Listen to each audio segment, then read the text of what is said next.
Hello, welcome to Inner Doors and Sacred Keys.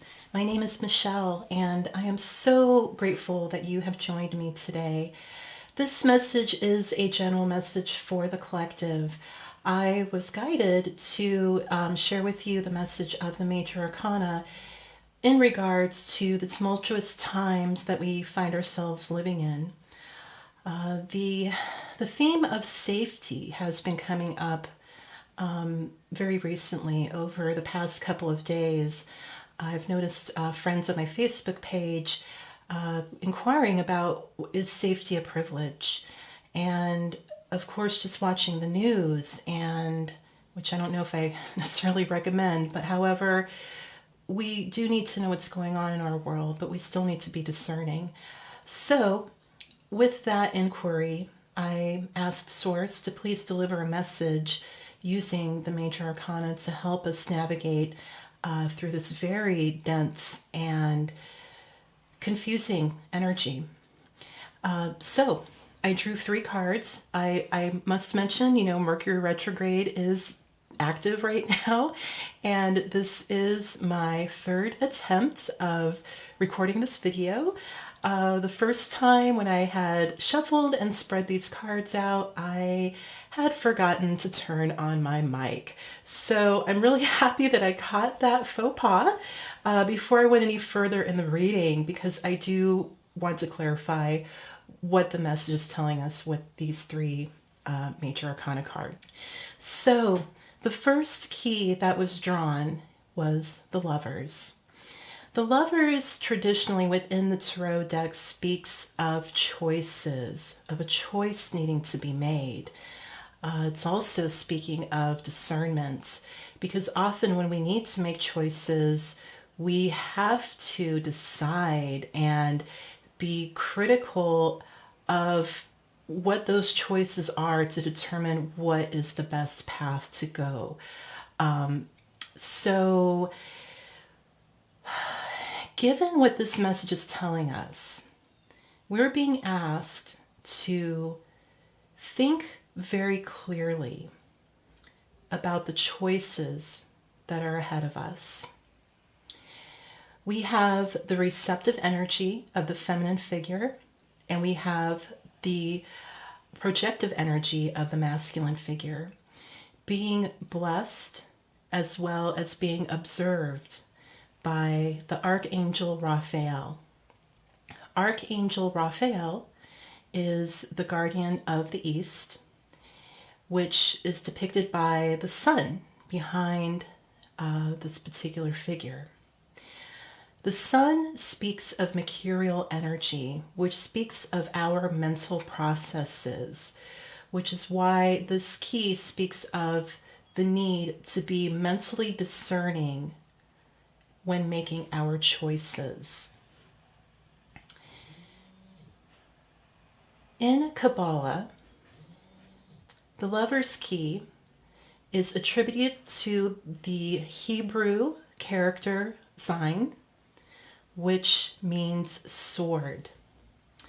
This sword is the sword of intellect. It is also the sword that the Justice Key is holding. It is also the sword that cleaves away that which no longer serves. So, with this key, we are being asked to consider our receptive energies when we are taking in mental information, to reconsider how we project that information out, and if we are being led by a higher source when using our ability of discernment. If we are able to balance these forces within us, and it is absolutely possible, it just takes practice. It takes awareness. It takes the desire to want to do that, but it's absolutely possible to achieve. When we are able to balance our mental process of taking in information and also contributing that information to the collective. And if we're doing it with the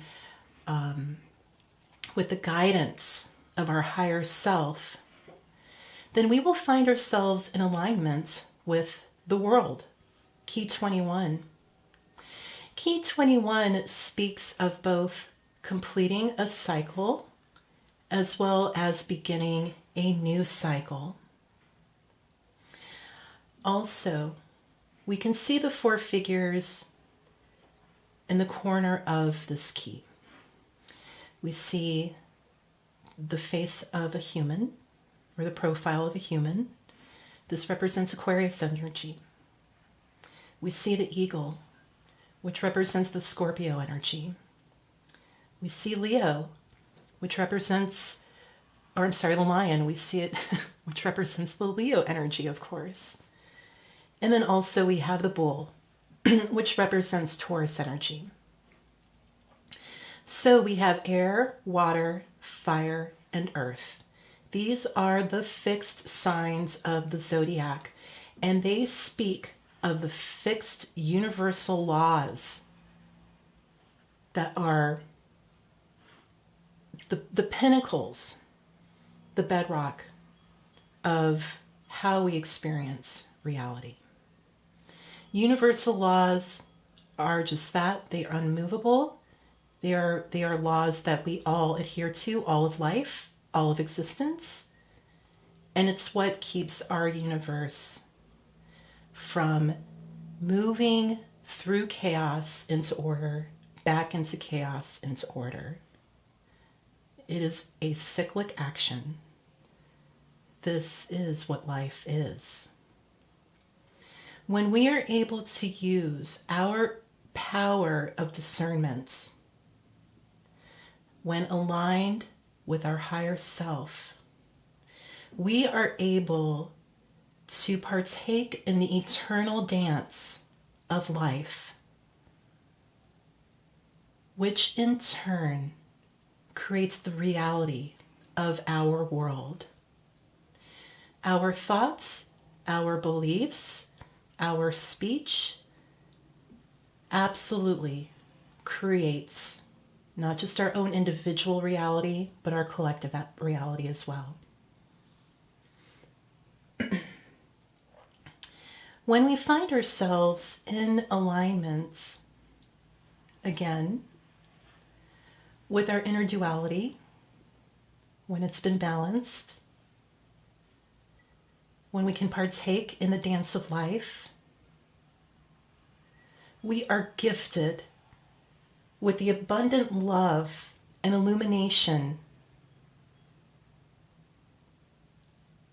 of the sun energy, which is being depicted in Key 19.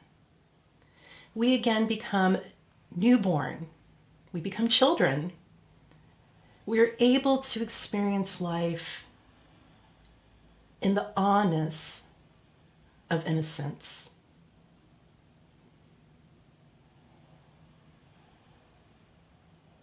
There is much to celebrate. Although we see a world of calamity, a world of depression, of sadness and anxiety, we have the ability to change our path by changing our thought process, by healing our minds. And that is what we are being called to do. Fear is an illusion state. So for the lovers, let's find out what advice we could use to help our mental process balance itself so that we may become in line with our more higher conscious volition, so we can find our way outside of this fear.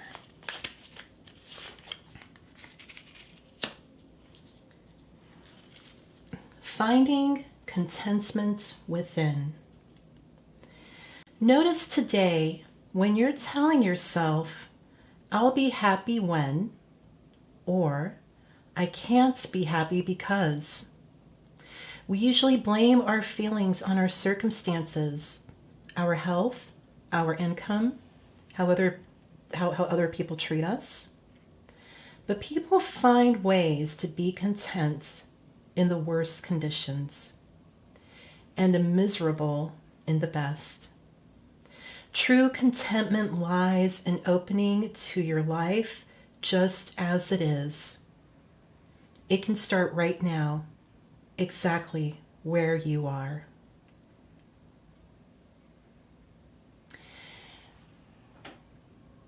This message is reminding us that regardless of the circumstances of the outward world, outward reality, we still have volition over our inner worlds.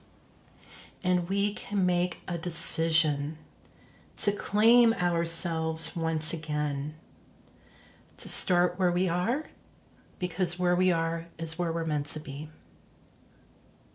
just as we are meant to move forward.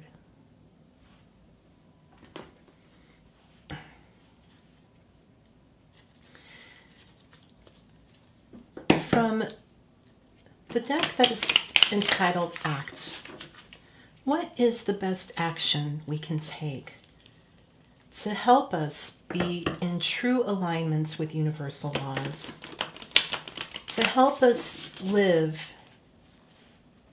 actively, effectively, within our own individual existence and in collective existence?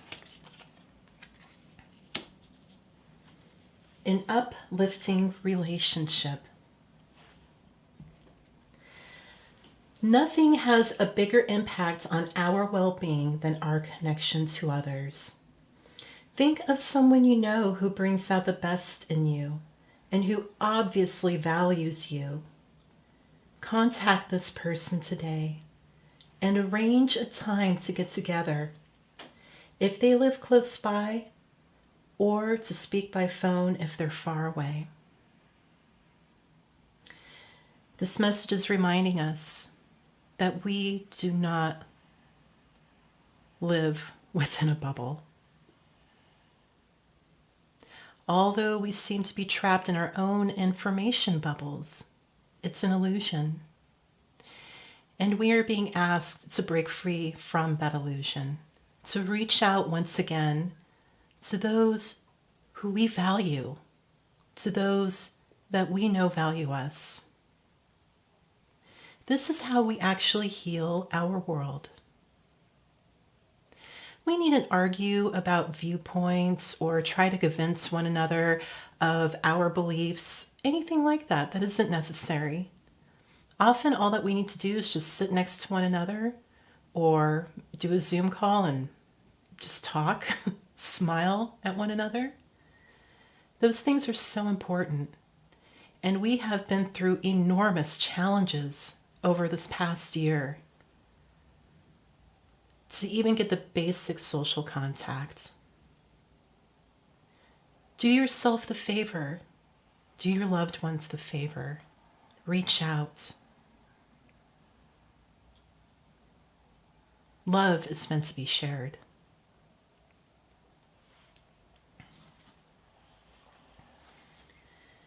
For the sun is very interesting because it really does talk about just being oneself, just living. No need to strive for anything that seems successful at this particular stage. This is just a moment of enjoying one's life existence, feeling the sun upon one's skin, just knowing that the breath in your body is a beautiful gift. So, how shall we move in the world when we allow ourselves to just be?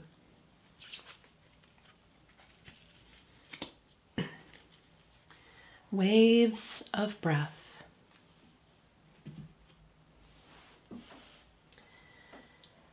Set a timer for 3 minutes and sit comfortably with your eyes closed. See yourself seated peacefully on a sandy beach or a mountaintop, or really wherever you love to be in nature. Some people don't like the beach. Feel the breath moving in and out like the ebb and flow of the waves of the shore.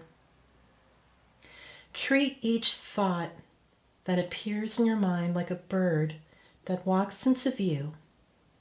Let the birds do what they like while you breathe with the waves.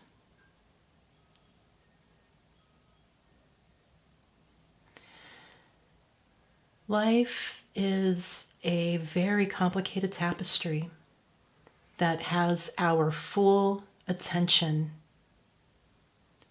But we easily get lost in the multitude of patterns and colors, of shapes, and we often just forget to be. And you know what? That's all we need to do. To be in the moment, to be with your breath, to be with yourself. Is a homecoming.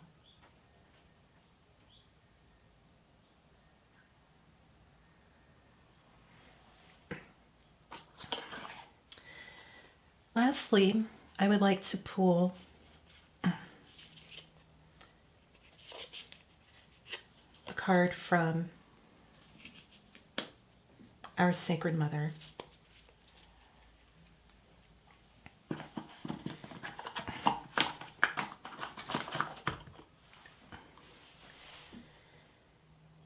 We are being told to trust.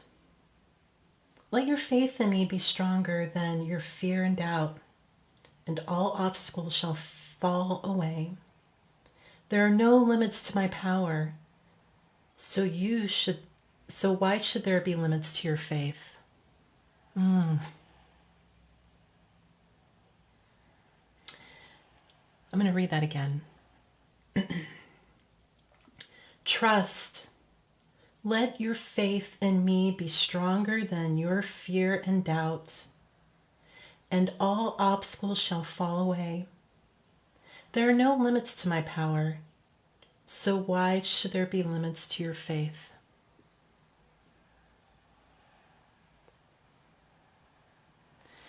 Thank you for joining me for this reading. I hope that you did receive a valuable message that will help you along your path. Until next time.